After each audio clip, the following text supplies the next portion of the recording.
For our Christ Church Sunday School Hour, I'd like to introduce myself. My name is Alice deVries, and I am the high school youth minister here at Christ Church. And next to me is Matt Conitzer. He is one of the senior co-chairs of our youth council here at Christ Church. And Imani Glover, who is a goal achiever, and Courtnie McIntosh, who is the founder and director of the Academy of Goal Achievers. The first thing I'd like to do is I'd just like to take a couple of minutes for us to center ourselves and just be in this space together. So if you would, just settle into your seat. Maybe put your feet on the floor and take a deep breath in and exhale.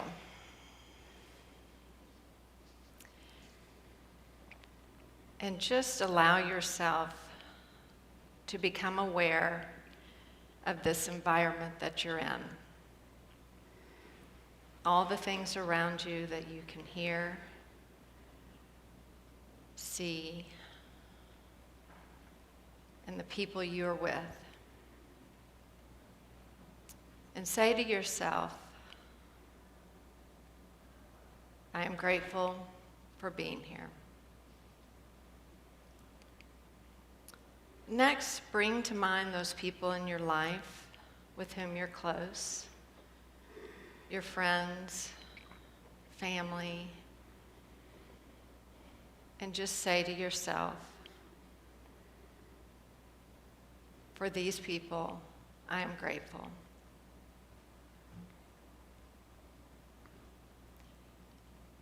And now, bring to mind all of the cares and concerns and worries you have for each of them. And just inhale all those concerns and worries and anxieties. And exhale and just release them to God's care.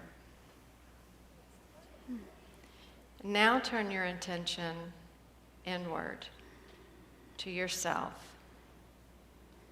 and give thanks to God that you are this unique individual that is fearfully and wonderfully made. And just rest. Rest in the knowledge that God calls you God's beloved. Inhale all that goodness and exhale and receive God's love. And know that all shall be well right now in this present moment. Amen. Amen. Thank you for doing that with me. We're going to start our time together to give you some context of why the four of us are together and a little bit of history behind Courtnie and my's relationship. Hunter did a video, and so we are going to play that video for you now so you can have a little backstory as to why we're here together.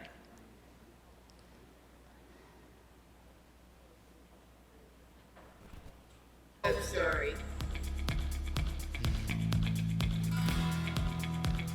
In 2013, I got an idea to really begin to see the power of bringing young adults and doing life together instead of doing life separately. So I started the Academy of Goal Achievers. We served 15 kids the first year, and what we do is help young adults really just navigate this thing we call life, which we all know is complicated, and help them navigate high school. And then while we're preparing them for post-secondary educational careers. And we focus on two-generational impact. So not only we're providing, opportunities for students that we serve, but also we're providing opportunity for the parents that are, raising the young adults that we are impacting. You know, with a lot of things around race relations was going on at that time, and 100% of our young adults that we serve are African American, our black young adults in the city of Charlotte. And like, why don't we bring other people along with us, and how you guys feel about that? You know, and my students like, well, this is a safe place for us, but we know that like we're open to that. And because I saw the world divided, and for me, the hope is, you know, how the world can become a better place. At a young age, we're not focusing on relationship building with people who look different from us. And how can we increase empathy if we don't understand each other? And I think a lot of times, a lot of those conversations would happen with adults behind closed doors. But we know every day our students are experiencing the same things that we are adults see in our workplaces or feel in our environments. So I'm like, what can we do and who can we partner with that has some of that same alignment that will be a safe place for my goal achievers too? And Alice just can't, I'm like, Alice, I know she could, like, I knew she wouldn't have an issue with engaging with our young adults. You don't find too many people that you know that can build the trust with kids very quickly, and she does that. I knew that goal achievers, both of our students and bodies will be safe with each other in a vulnerable situation. Talking about some key things, but really building communication, right? Starting with listening. So I just knew Alice was like, let me call Alice and see what she thinks about this, and let's meet and discuss. And that's what we did. It was just so beautiful because I had the same thing going on my side, and I immediately thought of Courtney. And so we were very intentional about how we wanted to bring our groups together, and we wanted it to be organic.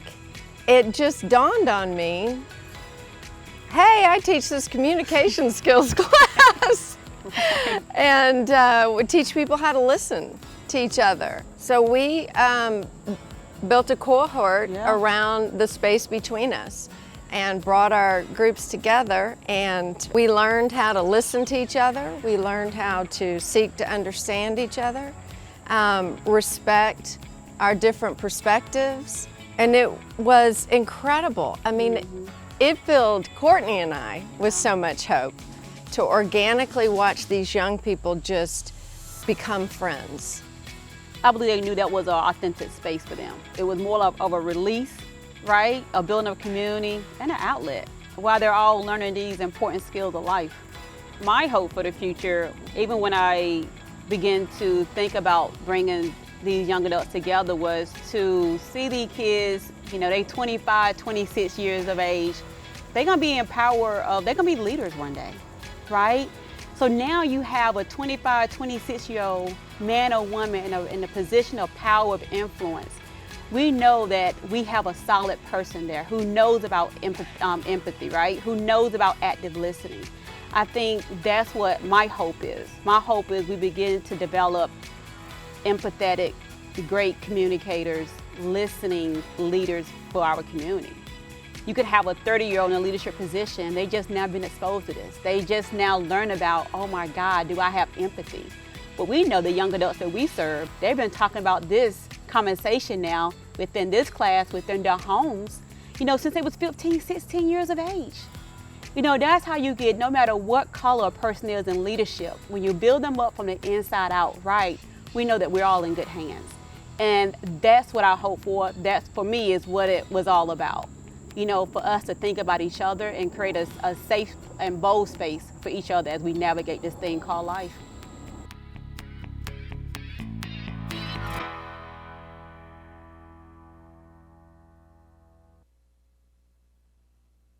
Tell us what empathetic listening is. To me, empathetic listening is, the big piece of it is listening. Just holding that space for someone to talk about what they're going through and placing yourself in their experience without trying to fix what's going on. Just really be a true listener. Yeah. And when I think of empathetic listening, I think of really feeling with another person.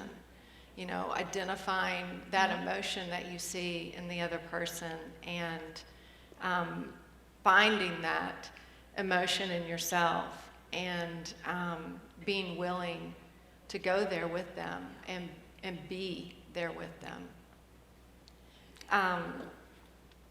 I wanted to ask Mac and Amani a little bit about empathetic listening. Both Mac and Amani have gone through the Space Between Us. They were in last year's cohort.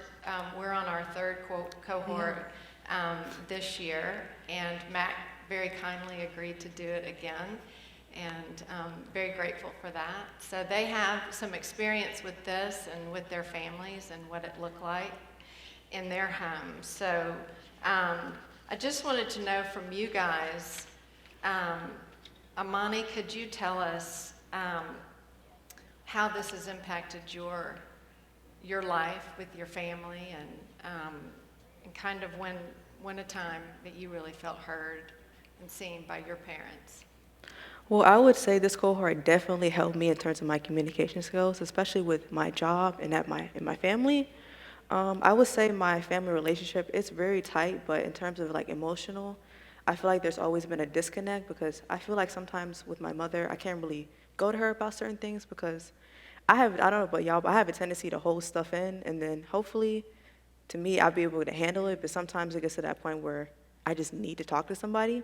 So with the Space Between Us, it helped me learn that it's okay to speak out and do that empathetic listening, but also to make sure that the person you're talking to is there, that's actually listening to you and not just taking in everything you're saying and then just walking away with it. With that being said, a time where I felt really heard by my parents was actually a conversation I had a while back during the Space Between Us cohort when I was doing it. I had talked to my mother about, I was going through something at the time with school, and I just had the tendency to like hold it in. I'm like, I'm not about to tell her. I think I can handle it. And so I finally had the courage to go and talk to her and tried to use the skills that I had learned in the Space Between Us cohort. And I was like, Mom, this is what I'm going through, and hopefully she'll understand me, because I don't want to say parents in general, but most parents have a tendency to, when their child speaks up about something, will either just kind of like over-respond, cut them off, kind of just listen to respond and not listen to actually listen and take in what their child is going through, which I think is a very important thing that parents should have. With that being said, when I had the conversation with her, I told her, I was like, hey, this is what I'm going through. Please just hear me out, because she thinks I'm overreacting, which I'm really not, and I tend to have to invalidate my own feelings, which I need to stop doing. But I talked to her, and she actually sat there and listened, kind of processed what I was going through, and then we just had a real healthy conversation about what I should do next, which I thought was really good, not only for me, but for her as well, to actually be aware that her child was going through something like this. So I would say the Space Between Us definitely helped me with that. That's awesome. That's awesome. Yeah. Mac, what about you? So I have an example. Last week, I had to take the ACT. A lot of us high school students are having to deal with that, and it's not fun. So I had to wake up at 6:30 on a Saturday and take a 5-hour test. And then our Myers Park Sadie Hawkins dance was that night. So we decided to start planning and setting up the gymnasium for that. And I ended up staying there for 5 hours right after taking the 5-hour test, and I was miserable. I hadn't eaten all day. I was just done. I didn't even want to go to the dance, and I came home, and I felt like exploding. And I had to come home, and my parents were like, "What's wrong, Mac?" And I just explained everything and how I felt and why I was upset. And I feel like I've been able to talk to my parents like this, but this was a time I was really able to open up, and I felt like I could do this with the Space Between Us class. And I feel like it was just a real bonding connection. And my parents asked, how can we help? And I just said, I just need someone to talk to, and I need someone just to listen. And yeah, it really helped. That's wonderful. So what do your parents, what can they do? I know we have some parents out here, and you know, and this goes to all our relationships, but what are some of the things that parents do that help you feel like you are being heard? Well, listening is not a skill you can just pick up. It takes a lot of practice, because there's a lot of things like you may want to say, you may want to give advice, you may want to give your own opinion, but sometimes it's not the best thing to do. So,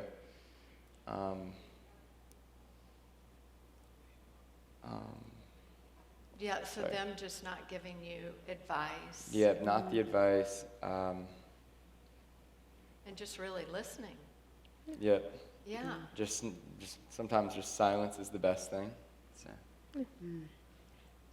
Yes. Yeah, definitely. What about you, Imani? To piggyback on what Mac was saying, I definitely think that listening but not giving an immediate response after your child's done explaining is a big thing, because that tells your child that you actually took the time, processed what they were saying, and saying, wow, my child actually going through this, because we're in a different time now. I mean, we all kind of equate our experiences like what their parents you went back through, but I would say just listening and, like Max said, being silent and actually signaling that you are here, you're present. You're not just you're not consuming the words, you're not just letting the words settle in your system and just leaving with them. You're actually taking them in, processing what they're saying, and then giving a thoughtful answer back. Because sometimes the responses parents will give to their child ranting about a problem or expressing how they're feeling, usually it's like a piece of advice, and sometimes advice is not what we need at that moment. We just need you to be there to understand what we're going through and just know that we're here for you, that you're there for us. So I definitely think silence and non-immediate responses are definitely a big thing when wanting to be heard. And I know as a parent myself that it's difficult to be able to do these things, because I think oftentimes what I would want to do when my child would come to me and share something with me, I immediately felt like I wanted to fix whatever it was that they were going through, and offer advice or use it as a teachable moment, because that's what parenting is. You know, I need to be doing something,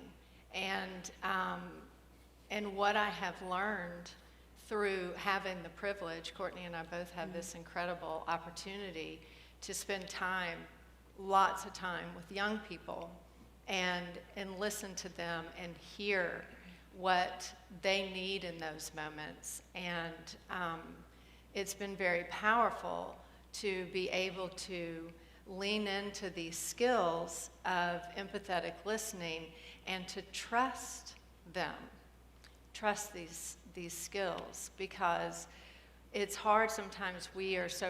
I'm so preoccupied with my life. I'm really busy. There's just a lot of different things going on in myself that it's important that I have learned what has been the most helpful thing for me to do in these situations is to try and be a non-anxious presence in my child's life. And listening is the tool to do that. Yeah, I agree.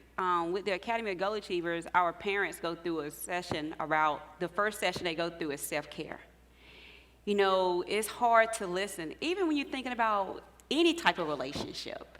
If you're not taking care of yourself and your own stress in your life, you tend to roll that over, and it's hard to be present. I mean, I don't know about you guys, but sometimes my mind can go 20 miles an hour, right? So it's hard to be present when you're not taking care of yourself.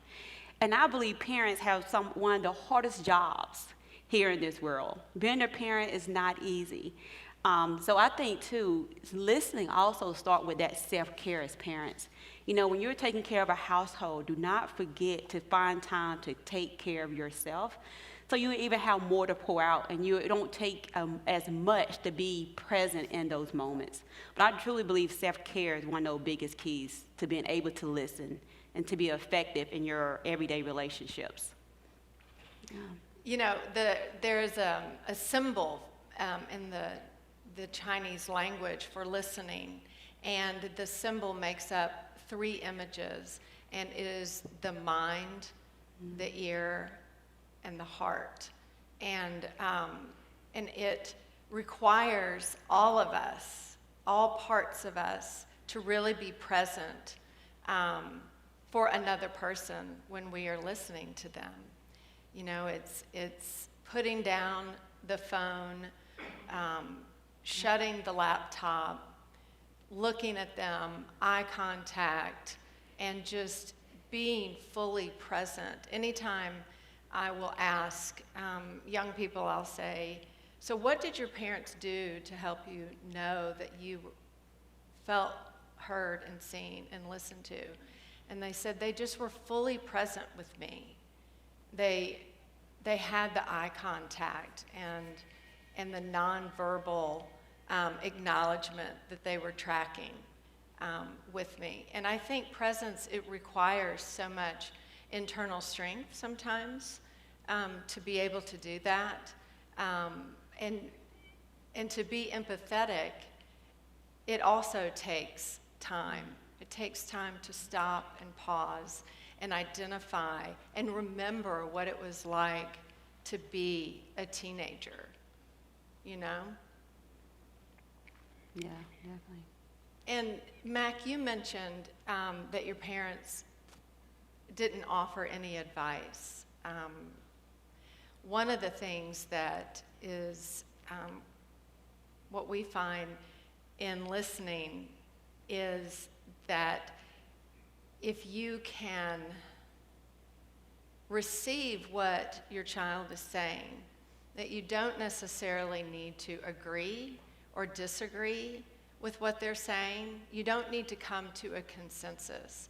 You can receive what they're saying and accept it and just hold that. Mm-hmm. And at that moment, what they need is to be heard. So that when you offer that space and you're not asking them a bunch of questions or you're not giving them advice, but you're just hearing that their truth is their truth and you're receiving that, it is so healing because then they are able to own what they are saying and to hear themselves acknowledge what it is they're going through in a safe environment, you know? Because sometimes when we ask a bunch of questions, they tend to shut us down. Can you all speak to that? Yeah. I feel like good listeners draw people towards them. I've noticed that with my family. I've also noticed that with friends. Like after taking this class twice, especially with my friendships, I've noticed who's the better listeners and who's not. And it's great when they draw us to them like that. Because it's more comforting with some people. And yeah. Yeah, it is. Monty, what about you? Yeah, I definitely agree. I would say asking questions and asking for the advice. Teenagers, like especially me, we tend to like think we're overreacting or we'll start invalidating our feelings if there's like a follow-up of questions after we express what we said. And then that leads to the more reserved, side of a teenager coming out, because then once you ask those questions, they're like, oh, I guess what I was saying is kind of like over the top, let me not say any more. And then it goes to the point where you don't say anything else to your parent, and it goes to that disconnect emotionally between you and your parent. So I definitely think that, just presence and sharing and actually accepting what your child is saying definitely holds to build the emotional connect between you two. You know, sometimes we don't, often I would think about my own interaction with my teenagers, and I would think, but my intention is I want to help you, I want to learn more, I want to know more, and oftentimes our intention will not have the impact that we are desiring. And what I desire in my relationship with my sons is that they know and understand how much I love them and I'm for them. And so it it was helpful for me to become aware that oftentimes when I would ask questions, that they would gear their answers towards what they thought I wanted to hear, or it would shut them down completely.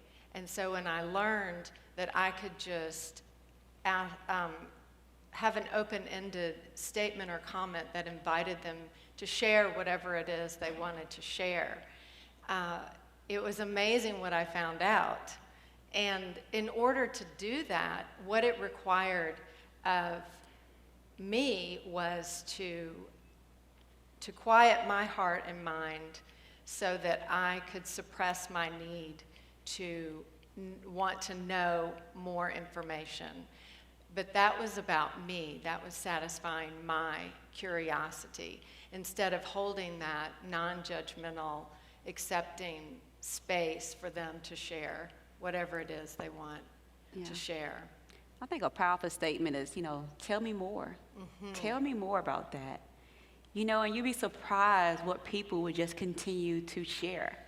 And most of the time, when young adults decide to, talk themselves through their own situation right there by, asking, you know what, you made a valid point. You really, that was very serious. Like, tell me more about that.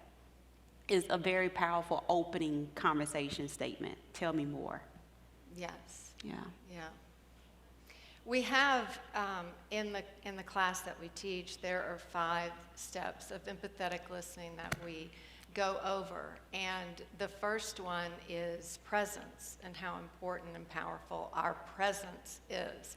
And when I teach this to adults, sometimes they'll immediately say, oh, my kid, they're always on their cell phone or whatever. And I'm quick to remind them that as adults, we're equally guilty of doing that. And what I hear from teenagers a lot is, well, my mom's always on her phone, or my dad's always busy on the laptop. So it's something that we all can work on, is being fully present.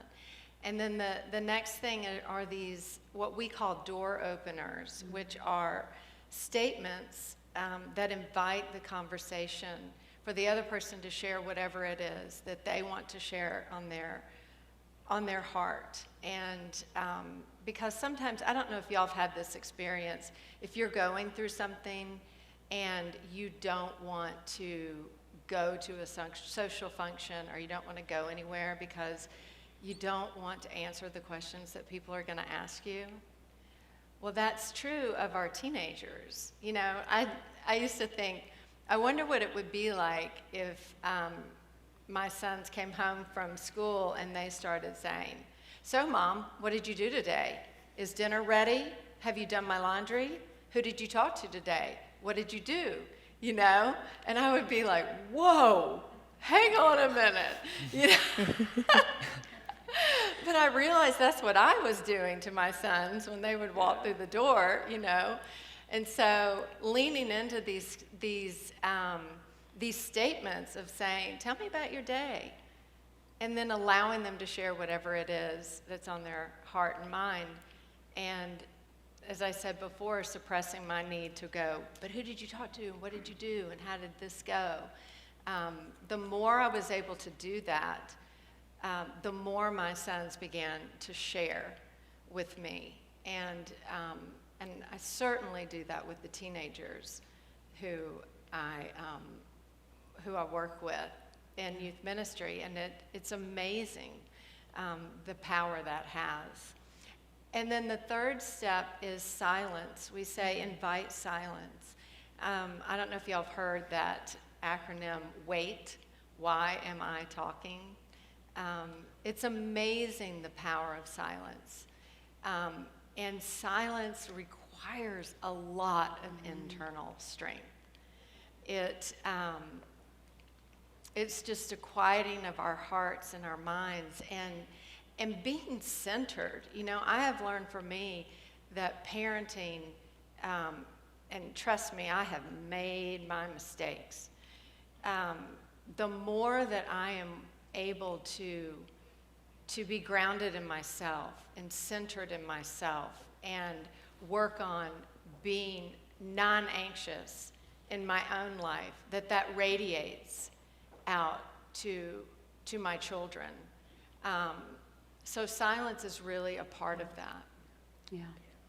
And then the next one is to reflect back our facts and feelings that we hear them saying. And this is really key.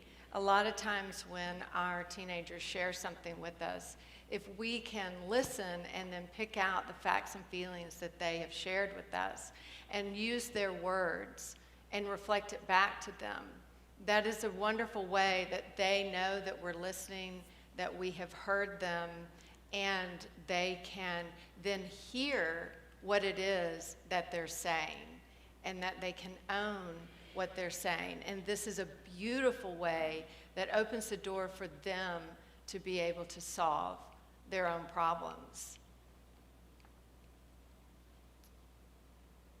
Yeah.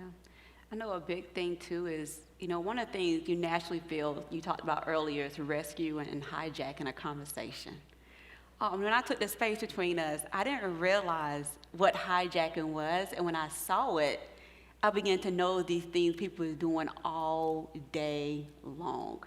And one thing about rescuing, I think it goes back to that solving that problem, is you never validate the feelings or make that emotional connection. You just focus on the end result.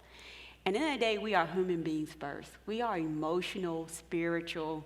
You have to connect. I say connection before content, right? That is so powerful. Everything is based on relationships. And these skills are so key to sustain every part of our lives. And I think it's just it can be easier without knowing these skills with the space between us to rescue and to hijack conversations and not be silent. Because silence can cause awkwardness at first. When you're silent, like the person's looking at you, you're looking at them, but that person begin to just naturally begin to talk again about what they're going through. So I think that's just powerful. Yeah. Do y'all have any experience with that in your relationship with your I parents? would say it was actually at my job when I was working there. One of my coworkers had gotten into an argument, I guess, with the person in the kitchen. And I held I don't want to say like a superior position, but I was kind of like in charge and making sure everybody in my workstation was like, okay. So I saw it was getting really, really heated. And so I had pulled her aside because I didn't want my name to go on it and then it'd be my fault. So I took her aside and I was like, we went to a closet. I know, weird space, but a real dark closet. And I was like, tell me what happened. So she explained everything that happened, why the argument happened, and I told her, and it was just a nice silence after she told me. And I didn't want to say anything because I was afraid I was going to say the wrong thing. So I just let her continue talking. I just soaked in what she was saying because at the same time, it was her first, I don't want to say it was her first day, but it was her first week. She was new to this, and I was trying to help her make sure that she wouldn't kind of go on the wrong foot. But we just had that nice silence in between the conversation. And after that, I told her, I didn't give her a piece of advice. I just said, okay, it's valid how you're feeling because it was neither nobody's fault for the argument. It just happened to happen. But I validated her feelings and said, hey, that's okay that this is how you feel like that.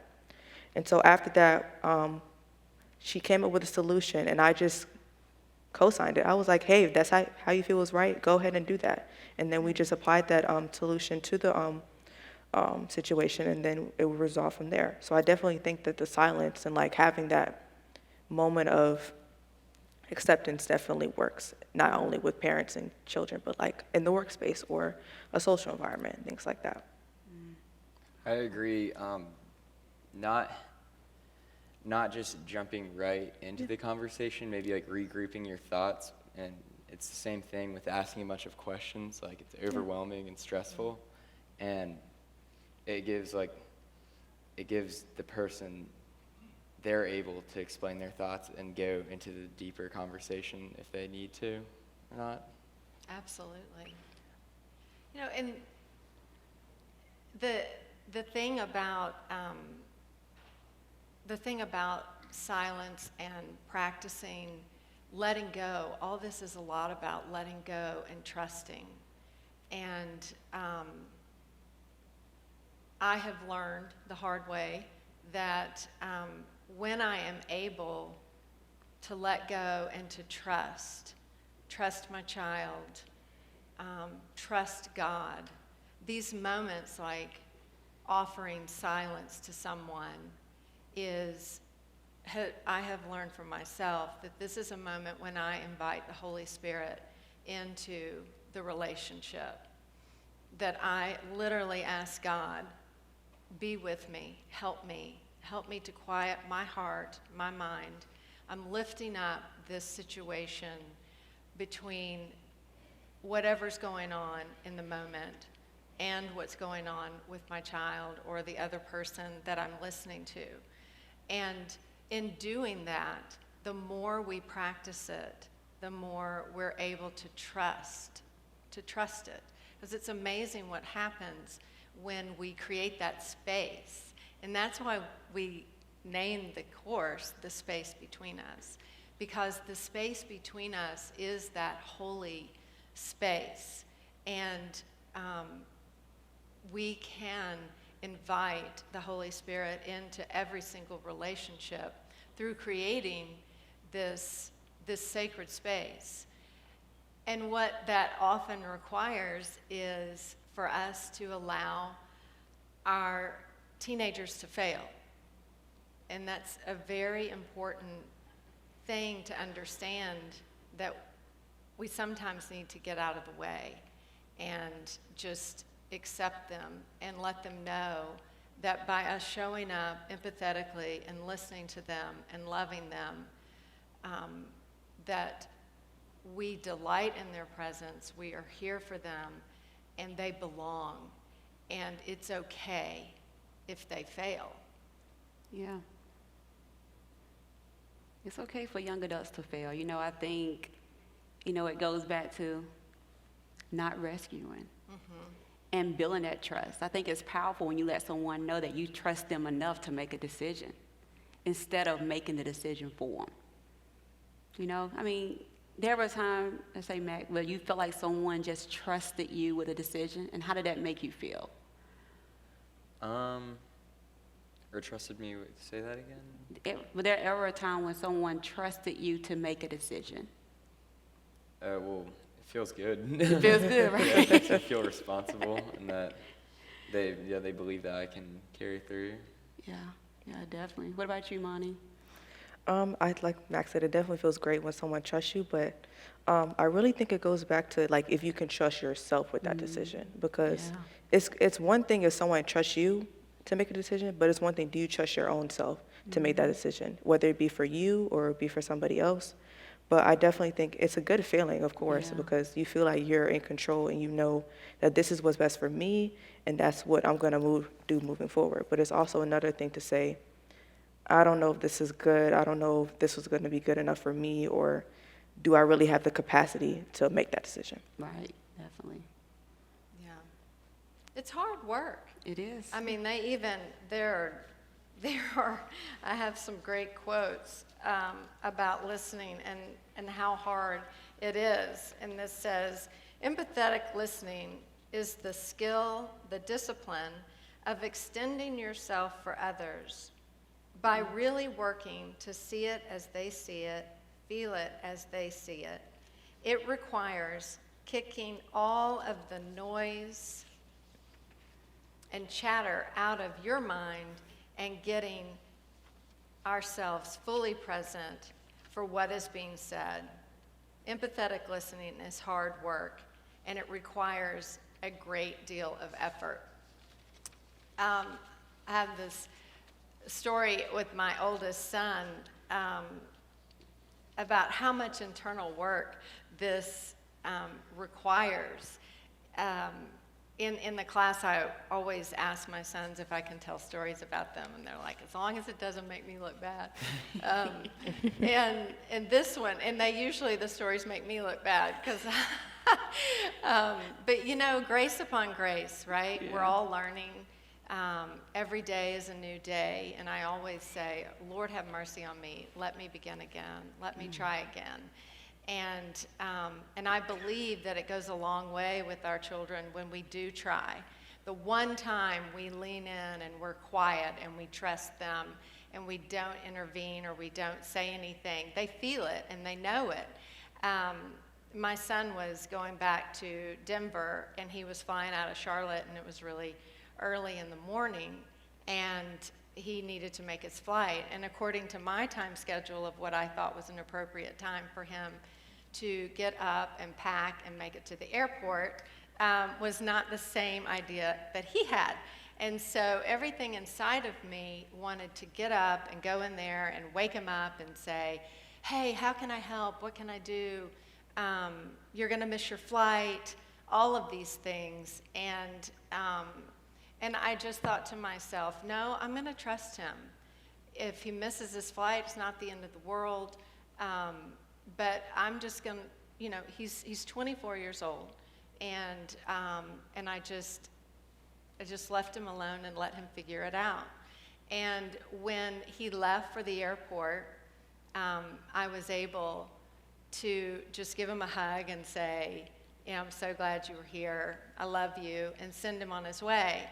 And what that required of me, because the entire time I was lying in bed, nobody was getting up, nobody was getting ready, and I was lying there going, okay, I'm not going to do anything, I'm not going to do anything, and it was a lot of work.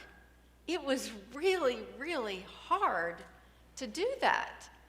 And he made his flight, all is well, but if he had missed his flight, he would have learned something. He would have learned, maybe I should get up a little bit earlier, but he didn't. And so when I called him and I said, Trump, do you mind if I tell this story? And he just laughed, and he said, Mom, he said, I know how hard that is for you, and I recognize that. And he says, I can't tell you how much I appreciate it.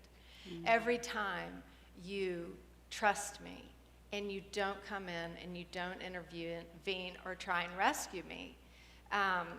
He lived in Indonesia for a couple of years, and he said, I knew that you all believed in me and that you trusted me and that I could navigate living over there alone. And so little times like that, even in low-risk situations, when we are able to give our teenagers the space and we're allow them to figure things out on their own, and we just support them in a loving way with not intervening, it goes a long way. It really does. I don't know if you all can speak to that or not. I will say taking the space between us course has been really rewarding, I feel like, just with any relationships.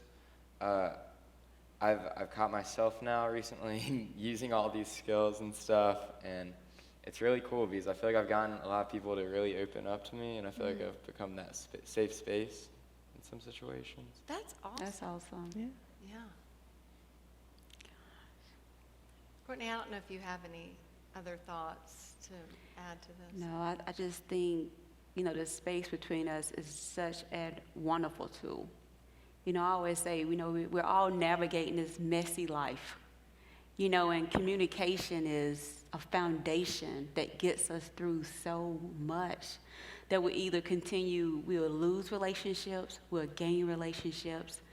And we're all, I think, as you get older through this thing called life, right? You get new friends and new people in your circle along the way, and you lose some along the way. And though that you feel like you have lost sometimes, you can tend back to like, God, even me personally, was I a good listener? Was I that safe space? And I look back and I failed some, and I've seen where I've improved over the years. Like I said, it's grace upon grace, right? It's just giving each other the opportunity to continue to fail safely, but also accept our growth. you know, for me, being present, I think that was one of the biggest things I got out of the space between us. It's just being fully present, stopping my mind, being fully looking eye contact, and just listening. And that takes a lot of energy. I mean, it is not an easy thing for me personally. You know, some of you guys may be professionals at being, you know, at being just fully present. But a habit I created was, you know, when I go and meet someone, I may leave my phone in my car. I may leave, because the phone, you feel your phone, right? It's like, oh, and leaving my phone in my car is the hardest thing for me to do. Trust and believe. So I leave my phone in my car sometimes. If I go, I turn my phone over, put it to the side. But it takes a lot of intention. And I think it takes intention, even when you want to be better at anything in life. You have to be intentional about it. And, you know, you win and you lose some. But as you make the commitment to continue to grow and get better. And I think that's what the young adults are doing. I mean, high school taking a space between us cohort on communication skills outside of school time, you know, midweek. I mean, I think our future is bright. Yeah, Yeah. I do too. I think our future is really bright. So I know Mac's mom is here, and I don't know if you have any perspective giving from your side of it, because Laura Conitzer has also taken the class. I don't know if you have any thoughts on this. I do. It is not my tendency to want to stay silent and not give advice. And Oh, yeah. and this class has helped, and the fact that Mac and I have both taken it has helped so much in our relationship. And what I have recognized in my son, because I have, and I know there's no perfection, I might have done it last night, you know, offered advice that I probably didn't need to. But it's a practice, it's a spiritual practice for me, because I want to be a good listener, an empathetic listener. And but what I've seen in my son is the ability for him to grow in ways that, if he had followed my advice, he never would have grown. He never would have spread his wings the way he's been able to do. When I've been able just to sit back and let him navigate things, it has been such a blessing to us. And I'm just eternally grateful for it. We do kind of have this internal joke in our family. Dad is the only one who hasn't taken it. Sometimes Mac will look at me and be like, Dad, you really need to. So we're hoping he'll sign up for the class. Thank you for offering it. Thank you. And for being there for these kids. It's amazing. Yeah, definitely. Well, you know, in our anxious world, you know, there's so much with mental health and wellness, and I'll have parents come to me and say, what can I do? What can I do? And the good news is that we can listen, and we can be that non-anxious presence in our teenagers' lives. It's incredibly healing when we are able to create that space in our hearts and our minds and be able to calm ourselves, and how contagious that is to the people around us. It is something we can do. It is a gift that we can give. So in these anxious times, if we can really lean in and listen to our young people, I believe it's the most helpful thing we can do. And it's something we can do, but the hard thing is, to do this, it requires being. And being is really hard. It's really challenging. So we have a couple minutes left. I don't know if anyone has any questions they want to ask. Yes? I'd like to start off by saying that if these two young people are an example of our future, we're in good shape. That's awesome.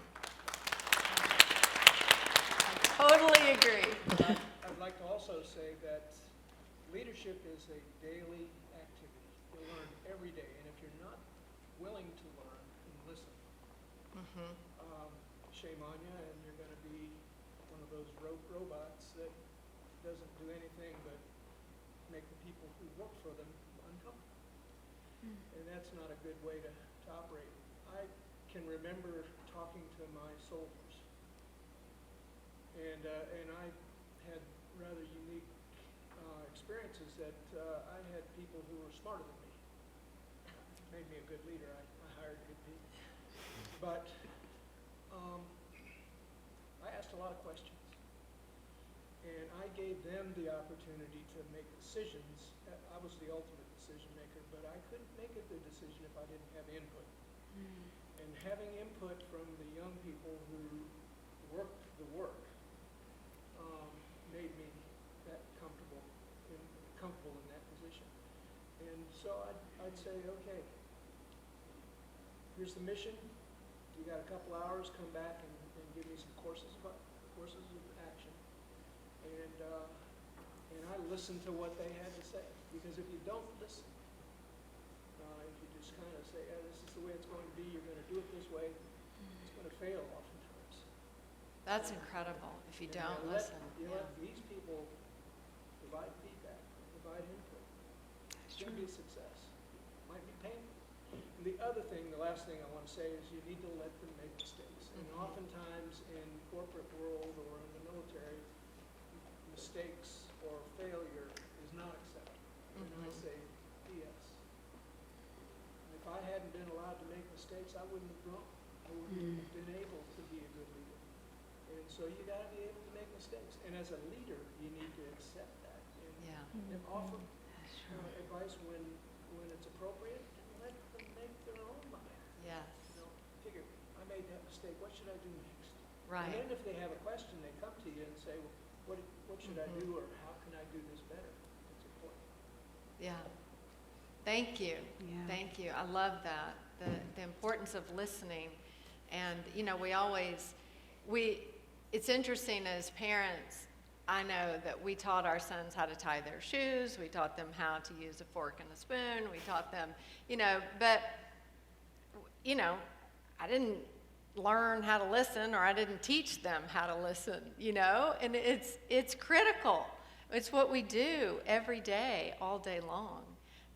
But the good news is that we can learn how to show up in other people's lives in a loving way, in an empathetic way that's so healing and life-giving to everyone around us.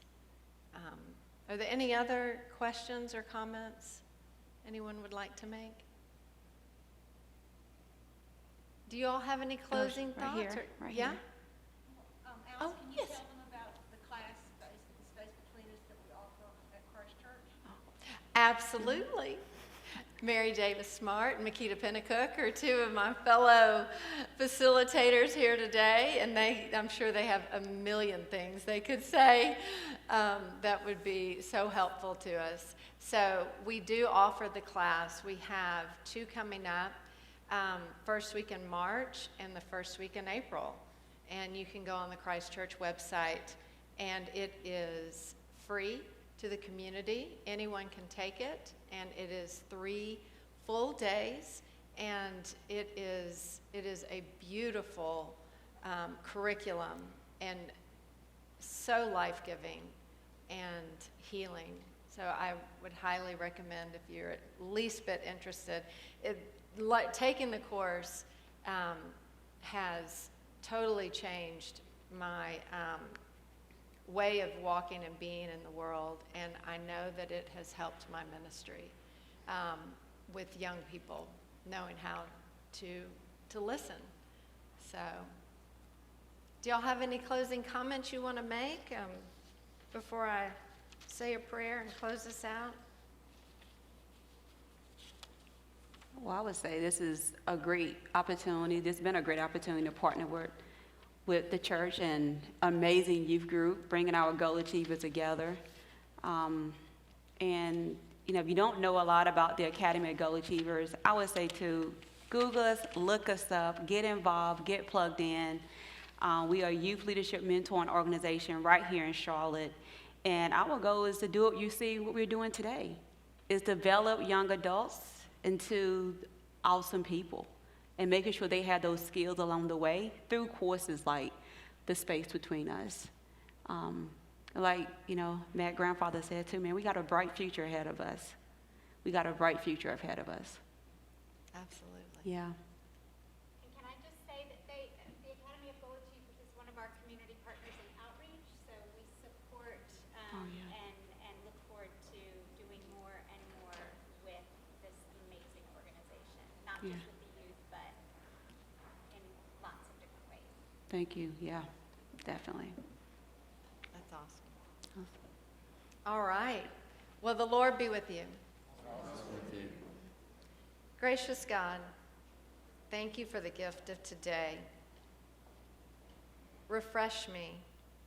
Invite me to discover your presence in each person that I meet and every event that I encounter. Teach me when to speak and when to listen, when to ponder and when to share. In moments of challenge and decision, attune my heart to the whispering of your wisdom. As I undertake ordinary and unnoticed tasks, gift me with simple joy. When my day goes well, may I rejoice. When it grows difficult, surprise me with new possibilities. When life is overwhelming, call me to Sabbath moments, to restore your peace and harmony.